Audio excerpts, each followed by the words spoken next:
All right. Shalom, shalom. It's another GMS lesson. Come back at you. Before we do get into this lesson, we want to start by giving our honor, glory, and praises to the Heavenly Father and His only begotten Son, Yahweh, Yahweh, Bahashim, Bahashim, Yahweh Shai, Yahweh Shai, Bahashim, Bahashim, Rechakodash. Rekakwadash. Next up, double honors to our apostle, Elders Great Millstone, taught us to 100% truth for the Bible and who rule well. Peace, love, salutations to all the brothers, across the four corners of the earth, pushing this truth in all diligence and sincerity, you know. And me and the brother, Gadal, from the GMS Raleigh, North Carolina camp, we were able to get together and put together a little willing edifying lesson on trusting the Lord, man, right? Trusting the Lord, that's of utmost importance in the times that we're in and the times that we're heading into, man, right? Because the Lord is about to start unleashing all holy hell on this place called America and any other place that he has controversy with. So we're just going to get straight into it, man. If you can start off with that Proverbs 3 and 5, Khan. right? Because right now, it, things are what you can consider for the most part normal and low key right now because the Lord hasn't ratcheted it up to its climax, you know. So right now, it's even more imperative that we trust the Lord in every aspect of our lives and every walk of our lives, man. Whether it's the smallest things to the biggest things, you got it, bro. Yep. This is the book of Proverbs, chapter 3, verse 5. It says, trust in Yahweh Bahashim Yahweh Shai with all thine heart. Right.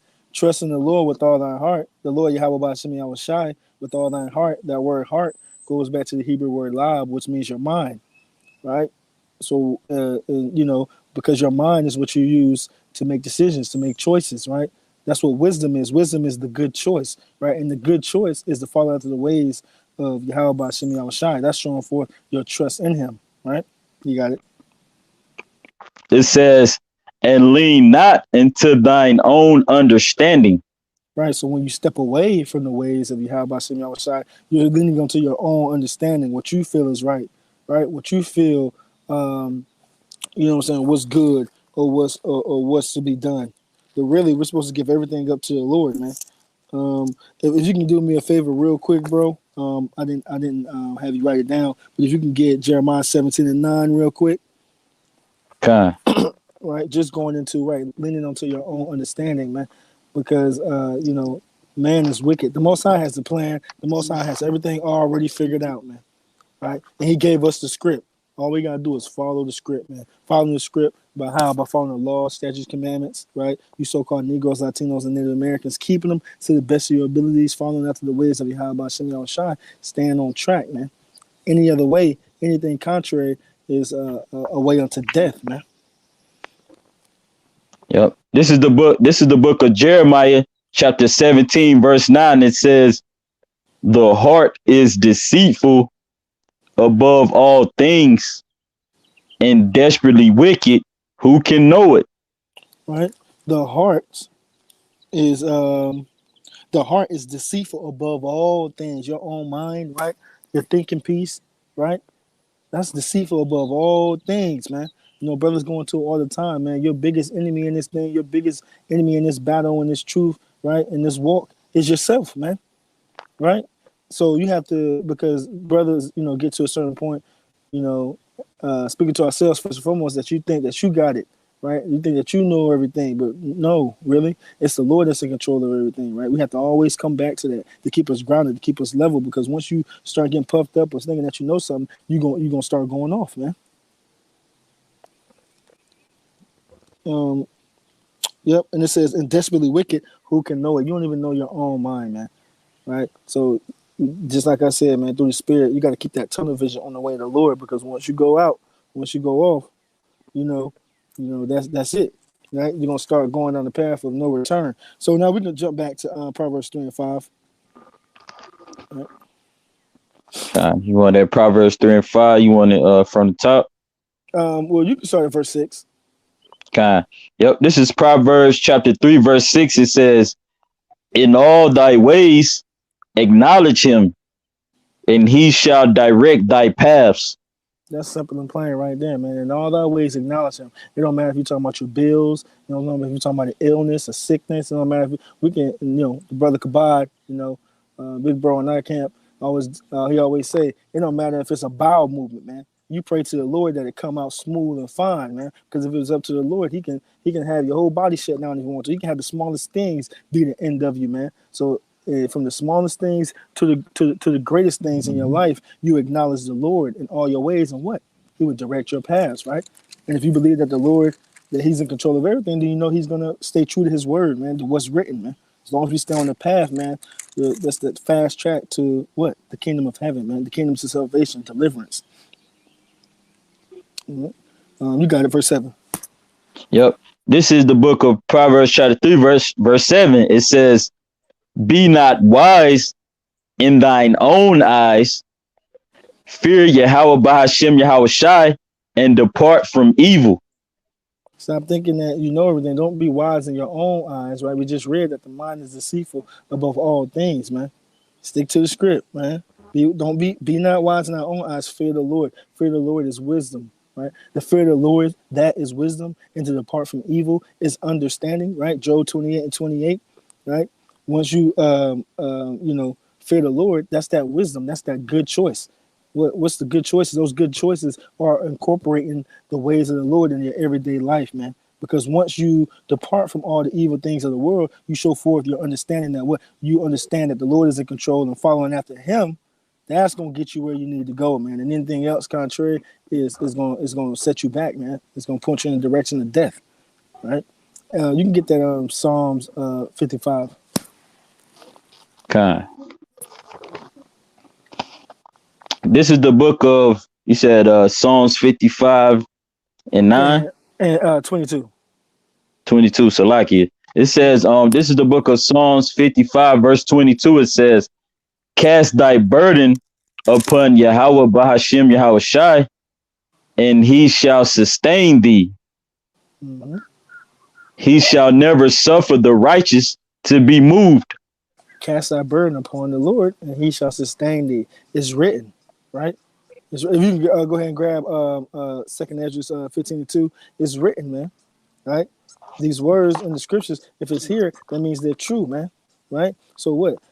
Cast thy burden upon the Lord. Whatever you got going on, right, from the biggest to the small thing, you cast your burden upon the Lord, man, right? Don't scriptures say, woe to them that go to Egypt for help? We don't need to go to these heathens for anything. We don't need to go to any outside source. We have the main source. Our help comes from the heavens, man, right?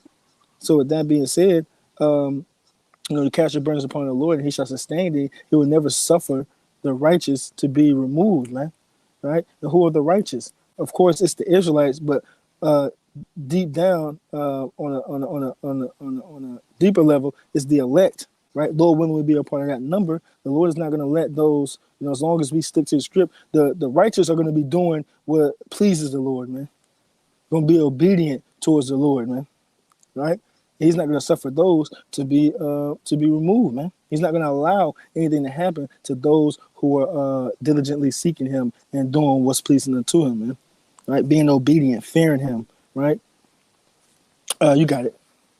Yep. This is the book of 2nd Ezra, chapter 15, verse 2. It says, and cause them to be written in paper, for they are faithful and true. Right, and just grabbing that's going into what? Verse 1, speak thou the words of prophecy, speak thou in the ears of my people the words of prophecy, right? Which I have put in their mouth, right? Roughly paraphrasing, right? For they are faithful and true, but you can go for the whole book, man. Everything in these scriptures is faithful and true, man.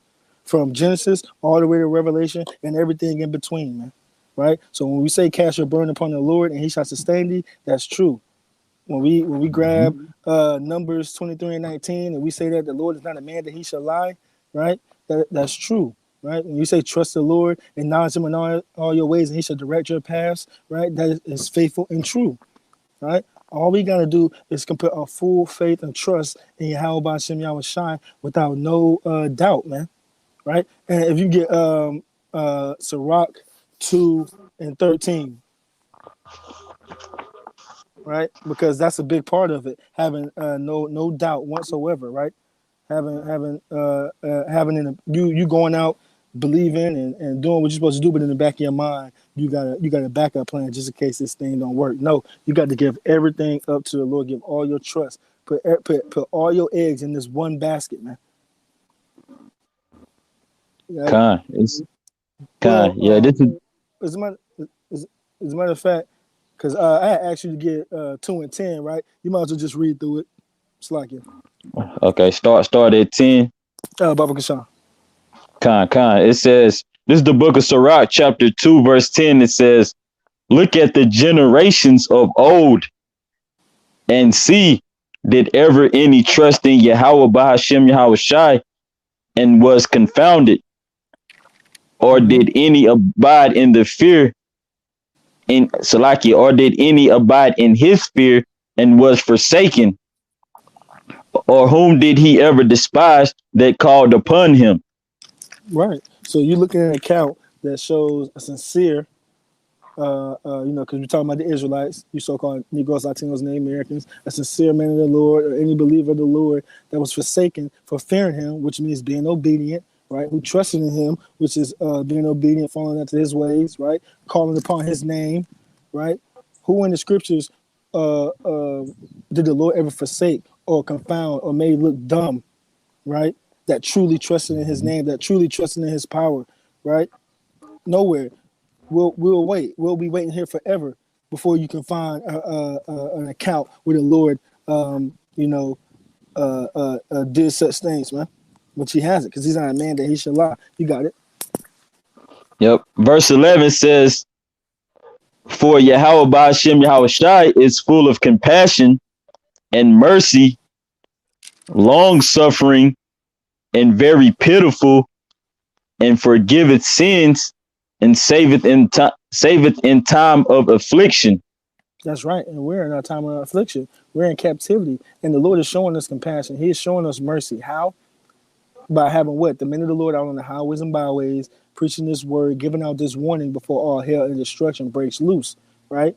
And then ultimately, after all we've done, the Lord is still giving us a get out of jail free card, man, in this time of grace, right? He's still, after all we've done against the Lord, forsaking him, right?